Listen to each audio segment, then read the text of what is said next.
Pemirsa, kasus mafia tanah yang melibatkan nama Nirina Zubir dan keluarga masih jadi sorotan publik. Terkait kasus itu, polisi sudah menetapkan 5 tersangka. Dari keterangan polisi, 3 tersangka sudah ditahan. Salah satunya adalah mantan asisten rumah tangga bernama Riri Kasmita yang diduga adalah aktor utama. Dan kemarin kabarnya pihak kepolisian kembali memeriksa dan memanggil 2 orang notaris dan PPAT yang telah ditetapkan juga sebagai tersangka lainnya. 2 tersangka itu adalah Ina Rosaina dan Edwin Ridwan. Kedua tersangka tersebut harusnya diperiksa pada pekan lalu namun berhalangan hadir. Akan ada sejumlah hal yang akan digali penyidik terkait keterlibatan peran keduanya dalam kasus mafia tanah yang merampas aset keluarga Nirina. Ya, usai gelar preskon beberapa waktu lalu, Nirina sempat mengungkap perihal yang mengganjal hatinya. Meski sudah ada 3 tersangka yang ditahan, namun Nirina belum puas dan merasa tenang hati lantaran 2 tersangka lainnya masih berada di luar.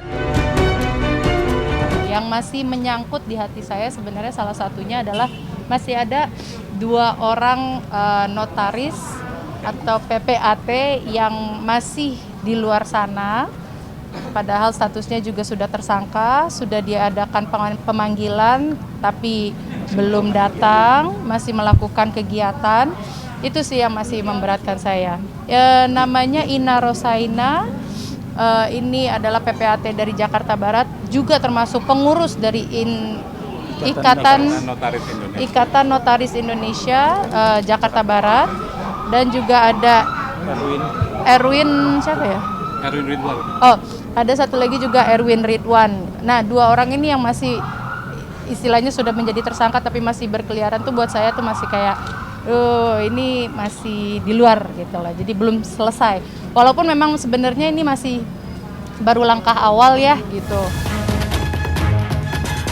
Sementara itu, terkait hal tersebut, pengurus pusat Ikatan Pejabat Pembuat Akta Tanah mengungkap sudah menonaktifkan 2 orang notaris yang diduga terlibat dengan kasus mafia tanah keluarga Nirina Zubir. Diketahui 2 orang tersebut adalah Ina Rosaina dan Edwin Ridwan. Pada hari ini kami ingin memberikan keterangan pers sesuai atau sehubungan dengan yang terjadi pada akhir-akhir ini, yaitu adanya terkait PPAT di dalam pemberitaan di mana aset milik almarhum ibundanya saat ini terdaftar atas nama yang tidak berhak. PPIPAT berdoa dan berharap agar kasus ini dapat diselesaikan dengan sebaik-baiknya, yang berhak kembali mendapatkan haknya, yang bersalah mendapat hukuman yang sesuai dengan hukum. Nah, terkait dengan yang menimpa Saudari Nirina Zubir tersebut, akta jual beli yang dilakukan itu adalah pada tahun 2017 dan 2019, yaitu pada saat sebelum berlaku ketentuan yang ada saat ini, yaitu pendaftaran secara elektronik. Saat ini pembuatan AJB dan pendaftarannya dapat dikatakan sudah aman, dikarenakan PPAT pun saat ini telah memakai kartu tanda anggota yang secara elektronik juga. Oleh karenanya isu bahwa transaksi di PPAT tidak aman adalah tidak benar. Sebab kejadian seperti yang viral saat ini hanyalah oknum saja dari 21.857 PPAT di Indonesia. Jadi saat ini jumlah PPAT di catatan PPIPAT 21.857 PPAT. Jadi kalau tersangkut 3 orang tentu kita menamakannya adalah oknum. PPIPAT sangat prihatin dan berharap bisa dilakukan penyelesaian yang sebaik-baiknya di antara pelapor dan terlapor.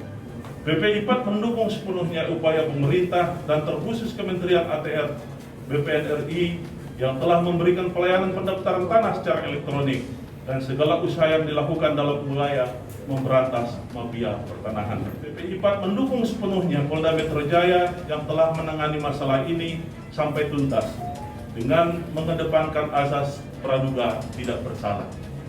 PPIPAT juga tentu akan memberikan pengayoman perlindungan terhadap anggotanya yang sedang bermasalah. Kita tetap menjaga asas praduga tidak bersalah dan kepastian hukum. Tetapi yang jelas itu ada sanksi di peraturan Menteri ATR nomor 2 tahun 2018, yaitu terkait dengan pemberhentian dengan tidak hormat, pemberhentian sementara, skorsing, dan teguran tertulis. Tentu nanti itu akan dirujuk ke sana di lampiran 2 di Permen ATR nomor 2 tahun 2018 tersebut. Versi anggota kami sudah melakukan verifikasi ya, pemeriksaan, dan kami sudah mengetahui duduk masalah versi daripada anggota kami tersebut. Tentu kami tadi juga sudah pagi-pagi versi dari Kementerian ATR kami juga sudah mengetahuinya, dan siang tadi kami ke Polda Metro Jaya bertemu dengan Direktur Reserse Kriminal Umum Pak Kombes Ade. Kami juga sudah mengetahui, sehingga masalah ini kami sudah paham betul. Tentu nanti tahapan-tahapannya sekarang sedang berproses di majelis pengawas ya, dan tentu hasil dari majelis pengawas tersebut nanti akan menjatuhkan sanksi apakah bersalah atau tidak bersalah. Ya, kasus mafia tanah ini memang sempat membuat Nirina merasakan momen emosional. Di depan awak media, Nirina harus menahan amarah dan rasa sedihnya, terlebih saat dikonfrontir dengan tersangka Riri yang pernah bekerja dengan almarhumah ibunda. Saat itu Nirina tak habis pikir lantaran tak ada kata maaf yang keluar dari mulut Riri. Detik tadi saya ketemu, bukannya mohon maaf, even tadi notarisnya aja mencoba mendatangi saya dengan mengucapkan maaf. Masalah diterima atau tidak, ya itu urusan nanti. Istilahnya dari dianya ada usaha gitu ke kita, itu dari notaris. Dia mendekat ke kami, mencoba, Nirina maaf ya Nirina. Udah. Dari dia, ada nggak? Nggak ada. Saya malah ditatap bengis sama dia. Bener-bener matanya tuh, itu yang bikin saya tuh tadi nggak kuat gitu loh. Bener-bener ya Allah, udah dikasih ganjaran masih loh dia kayak begitu. Apa ya gitu, saya nggak ngerti gitu apa yang ada di kepala dia, karena nggak ada kayaknya kita pernah menyakiti, atau bahkan sekarang sebenarnya harusnya yang tersakiti kita kan gitu. Masih ini sampai detik ini tangan saya masih bergetar karena itu apa ya, sakit hati ya Mbak ya, sakit hati sekali gitu, karena nanti saya akan sebarkan juga di Instagram saya. Ada berapa kata-kata ibu saya ditulis gitu di nota. Dia pinjam uang berapa, dijanjikan minggu depan kembali. Dia sudah ngambil segini segala macam. Apa ya? Jadi kok lu tega sih gitu. Ibu saya sudah ngasih lu kehidupan lebih baik gitu, memperbaiki kehidupan lu. Ternyata timbal baliknya seperti ini gitu. Jadi tadi nggak kuat saya, sampai sekarang aja sebenarnya saya menyebut namanya aja masih berat dan masih penuh dengan amarah ya gitu. Tapi ya hukum sudah berjalan, saya sudah bisa setengah nafas, keluarga juga sudah lumayan plong walaupun ini masih di awal ya, karena masih ada pengadilan juga dan juga keputusan nanti, dan kami juga masih belum tahu juga nanti proses kedepannya. Surat tanah kami juga akan secepat apa juga bisa kembali menjadi hak milik dari ahli waris lagi. Kekesalan Nirina kepada Riri memang tak bisa dibendung lagi.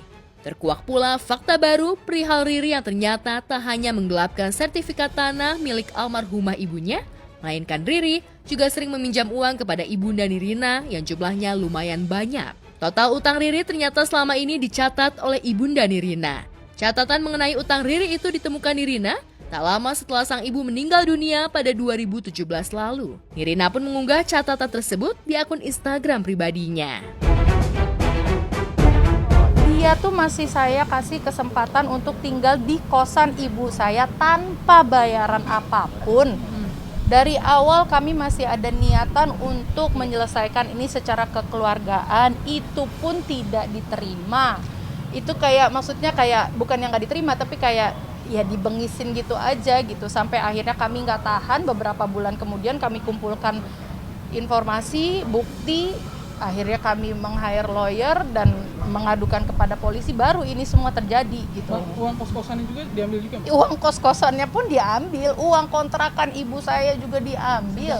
Ini urusan tanah suratnya keselimpet, lagi diurus oleh orang pertanahan melalui Rere. Dia, ibu saya, karena ya ibaratnya dia panggilannya Rere ke Riri tadi ya, dengan jumlah uang untuk ngurus sebanyak 30-40 juta dengan melakukan meminjamkan gelang, kalung, dan lain-lainnya. Pokoknya nanti saya akan sebarkan juga. Ini semua ada tulisannya. Ini tulisan ibu saya. Dan dari sinilah kami juga pelan-pelan mengumpulkan, kok ada ini ya, kok ada ini. Saya bersyukur waktu itu saya pernah kasih tahu ibu saya sudah banyak pelupanya, makanya saya kasih tahu sama ibu saya, Ma, kalau ada apa-apa tuh ditulis, jadi kita juga tahu, mama juga bisa ingat gitu kan, balik lagi ke bukunya gitu. Ternyata mama saya melakukan ini dan alhamdulillah menjadi bukti buat kami gitu loh jadinya gitu. Sampai saya juga kemarin masih ke kosan bersama kakak-kakak saya gitu, saya juga kontrakan deh gitu, ke kontrakan. Kosan itu diisi dengan karyawannya dia semua. Dibebaskan bayarannya dengan alasan listrik katanya flat rate segala macam. Kenapa kami tidak pernah menggubris dari dulu? Karena memang itu adalah kami sebagai anak tidak mau memberatkan orang tua, ibu saya khususnya.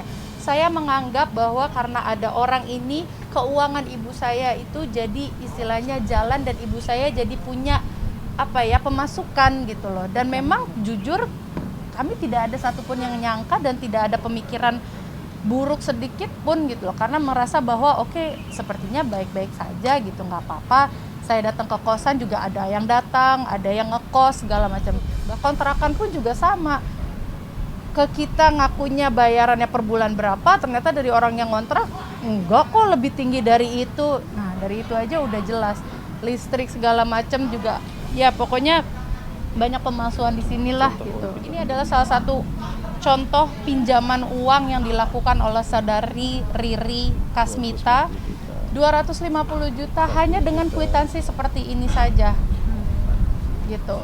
Mama tuh kalau sudah ada masalah banget baru ngomong, jadi tidak ada masalah ya, maksudnya kalau masalahnya menurut dia masih bisa dia tangani sendiri, dia tidak cerita gitu loh, tidak akan melibatkan anak. Inilah kesempatan yang digunakan oleh Riri karena awalnya ya dia pintar mencari hati lah, bisa basically udah jatuh hati ibu kami, dia melangkahi seperti jauh ini.